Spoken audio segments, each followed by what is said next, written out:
Hannah Frishberg is the culture and arts reporter at WNYC and The Gothamist. And Hannah interviewed Gene Hackman in 2021 when she was working for the New York Post.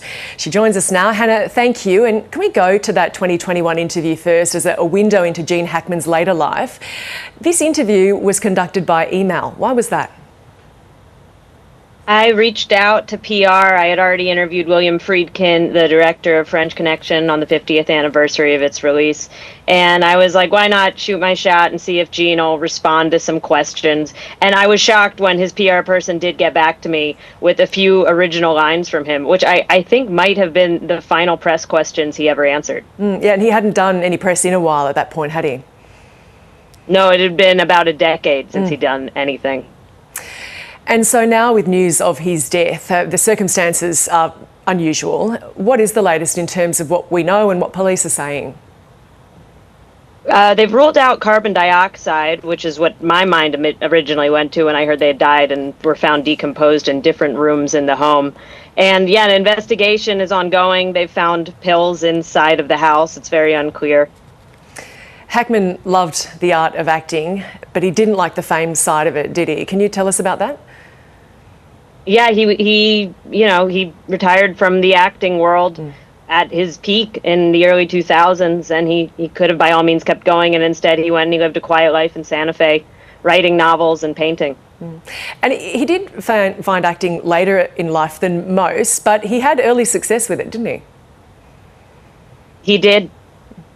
And tell me about his style and the many different roles that he chose over that time.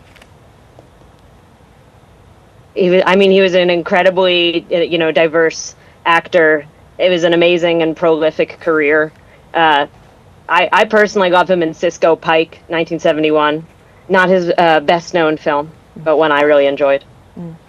And he retired 20 years ago, perhaps unnoticed given the body of work out there, and it continues to play on our screens.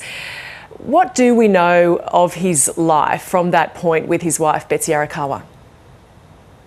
They lived a quiet life in Santa Fe. I think they enjoyed being part of a community that didn't make them feel, famous and alien in that way constantly. And yeah, he was a prolific novelist, quietly, unpublished, and he painted, a lot of beautiful landscapes out there. How are people reacting to the news of his death? Oh, he was enormously respected and beloved. There was no finer actor than Gene. Clint Eastwood reflected. There's been an enormous outpouring of sadness about it. And Hannah, given your connection, how are you reacting to this news? I can't believe I was the last interview. I shot my shot via email, and he got back to me. It's awesome.